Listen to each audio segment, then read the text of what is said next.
Hello दोस्तों, मैं हूँ आपका अपना दोस्त विजय।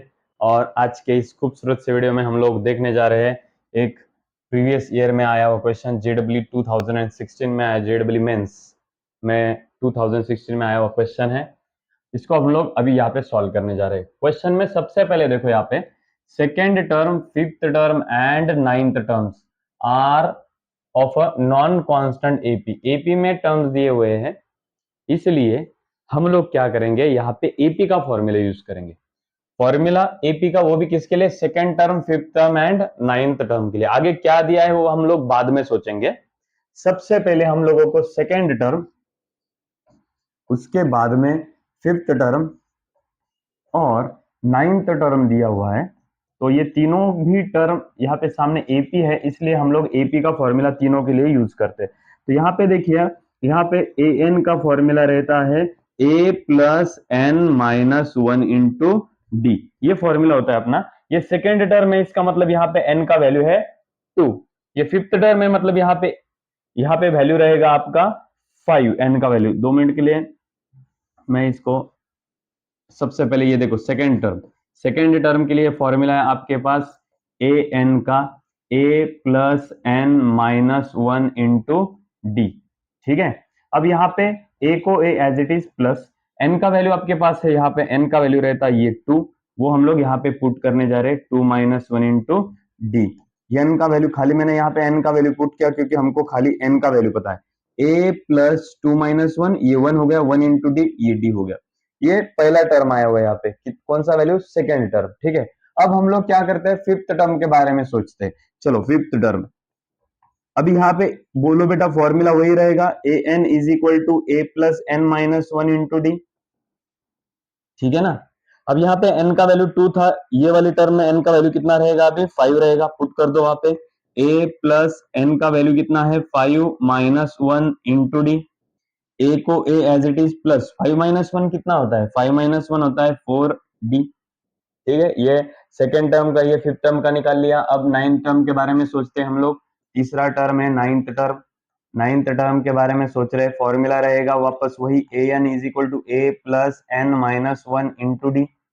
ठीक है, ए को A as it is plus N का वैल्यू कितना रहेगा अभी बेटा इस बार? 9, 9 माइनस वन इंटू डी। तो a प्लस 9 माइनस वन कितना होता है बेटा? 8d होता है। तो इस तरीके से हम लोगों ने यहाँ पे सेकेंड मतलब a2, फिफ्थ मतलब a5 और नाइन्थ मतलब a9 का वैल्यू हम लोगों ने यहाँ से निकाल दिया है। अब उन्होंने आगे जाके बोला है कि आर इन द जीपी। अब ये तीनों भी टर्म क्या है बेटा? जीपी में है। जीपी में जब तीनों भी टर्म, ये पहला टर्म है आपके पास, ये दूसरा वाला है, उसके बाद में ये तीसरा वाला है, ये तीनों टर्म जीपी में है।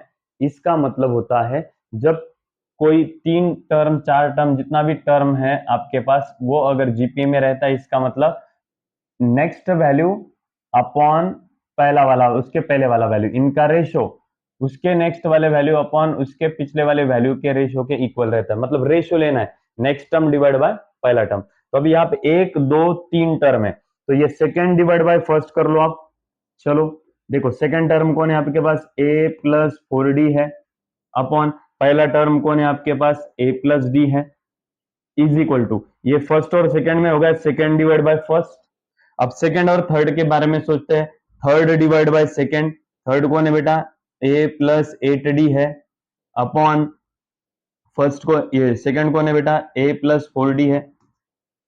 देखो second divide by first, second divide by first, third divide by second, अगला वाला वैल्यू डिवाइडेड बाय पिछला वाला वैल्यू, उसके अगला वाला वैल्यू डिवाइड बाय पिछला वाला वैल्यू। ये 3 टर्म्स थे हमारे पास, 1 2 3। तो हमने क्या करा? 2 डिवाइड बाय 1 किया यहाँ पे, आगे 3 डिवाइड बाय 2 किया यहाँ पे।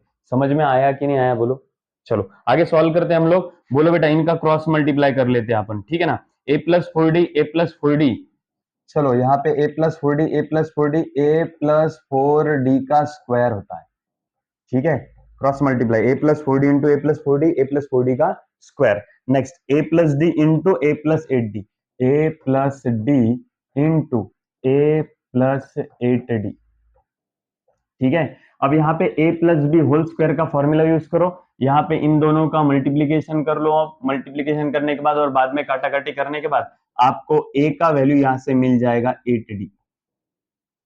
चेक करो आप, a plus B whole square का फॉर्मूला यूज करो, उसके बाद में यहाँ पे ये इनका दोनों का मल्टीप्लीकेशन कर लो तो आपको a का वैल्यू वैसे भी मिल जाएगा। एक काम करता हूँ, मैं ही सॉल्व करके देता हूँ, चलो देख लो इधर। a plus B whole square का फॉर्मूला क्या होता है अपने पास, a square plus 2 into A into B plus B का स्क्वायर इक्वल टू, बेटा समझ में आया ये term, a plus B whole square का फॉर्मूला मैंने यहाँ पे यूज किया है। a plus B whole square का फॉर्मूला आता है a square plus 2ab plus B square, वो वहां पे यूज किया।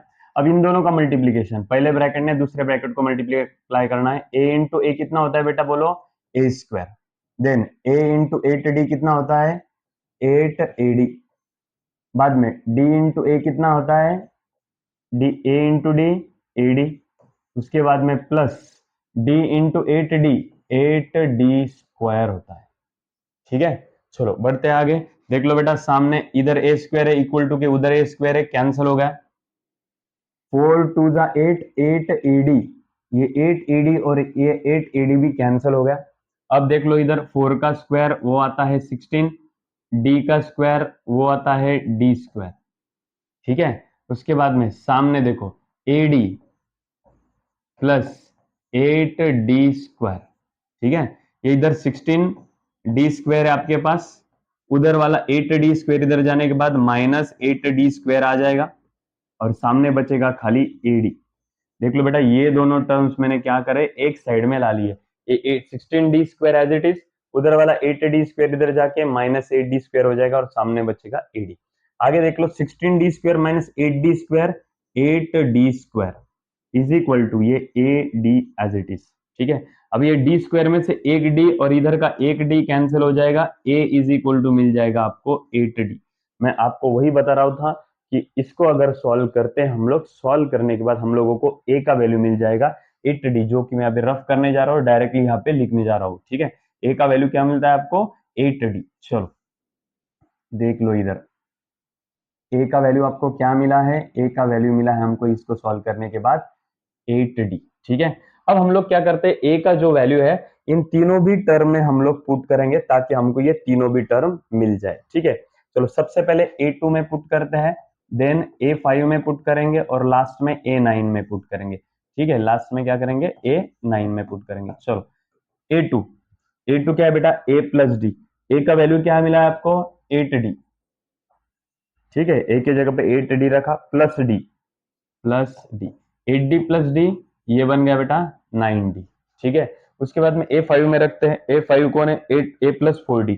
अब उसमें a का वैल्यू क्या है आपके पास, a का वैल्यू है 8d प्लस प्लस 4d को 4d as it is, 8d plus 4d ये बन जाएगा 12d।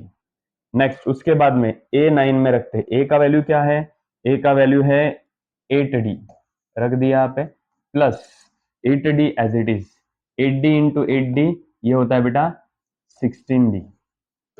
यहां तक आपको समझ में आया, a का वैल्यू रख दिया मैंने 8d प्लस ये आगे हो गया 8d। तो इस तरीके से हम लोगों का आंसर आ चुका है 9, 12 और ये 16d। ठीक है, आगे जाके उन्होंने क्या बोला है कि आपको निकालना है कॉमन रेशो जब ये जीपी में रहेगा। जीपी में जब रहता है तो कॉमन रेशो कैसे निकालते हैं हम लोग, ये देखो see common R ratio, common ratio is equal to next term divide by पिछला वाला term, next term divide by पिछला वाला टर्म। नेक्स्ट टर्म कौन है बेटा यहाँ पे 12d है, पिछला वाला टर्म कौन है बेटा यहाँ पे 9d है। ठीक है, ये डी डी कैंसल आउट होता है, इनको 3 से डिवाइड होगा, 3 4 जा 12, 3 3 जा 9। तो इस तरीके से हम लोगों ने कॉमन रेशियो निकाल दिया और उसका आंसर आ गया यहाँ पे हमारे पास 4/3, जो कि आपको ऑप्शन नंबर बी में दिखाई दे रहा है 4/3। समझ में आ रहा है बेटा, एकदम आराम से वापस से एक बार दोहराता हूं, देख लो इधर second, fifth and 9th term दिया है वो भी एपी में, इसलिए हम एपी का फॉर्मूला यूज करें तीनों भी जगह पर। ठीक है, तीनों भी जगह पे मैंने एपी का फॉर्मूला यूज करके तीनों भी जगह पे मैंने तीनों के आंसर्स यहाँ पे निकाल दिए। ठीक है, उसके बाद में बोला है उन्होंने कि वो जो है आर इन द जीपी है, जीपी में है, वो तीनों भी क्या है जीपी में। जीपी में कैसे रहता है बेटा, second term divide by first term, third term divide by second term, second term divide by first term, third term divide by second term. ठीक है, अब ये जो चारों टर्म्स है, इन चारों टर्म्स का हम क्रॉस मल्टीप्लाई कर लेते, तो चलो ये क्रॉस मल्टीप्लाई किया अपन ने, तो ये सेम सेम होने के कारण उसका स्क्वायर आ गया, इन दोनों का क्रॉस मल्टीप्लाई किया। ठीक है, चलो अब इनको सॉल्व करने से, मैंने सॉल्व करके बताया हुआ है, ठीक है, मैंने रफ कर दिया था। सॉल्व करने के बाद हमको ए का वैल्यू 8d मिलता है, तो हम क्या करेंगे, इस ए का वैल्यू 8d को हम क्या करेंगे, यहाँ पर और यहाँ पर ए की जगह पे पुट करेंगे, ताकि हमको A2 A5 और A9 मिल सके। ठीक है, तो वो मिल गया हमको 8d हमने ए की जगह पे पुट किया। अब ये जो तीन टर्म्स है वो किस में है, जीपी में है, और उसका हम लोगों को क्या निकालना है, कॉमन रेशियो निकालना है।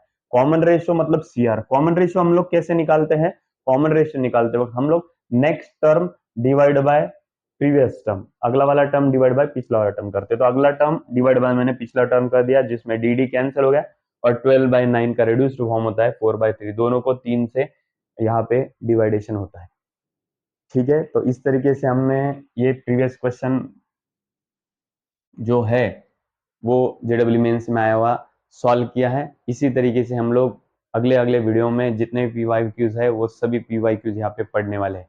अगर आपको ये पढ़ाया हुआ क्वेश्चन अच्छा लगता हो तो चैनल को सब्सक्राइब कर दीजिएगा, और आगे जाके जितने भी क्वेश्चंस आएंगे वो आपको मिलते जाएंगे, और अच्छा लग रहा हो तो आगे फॉरवर्ड भी कर दीजिएगा। मिलते हैं अगले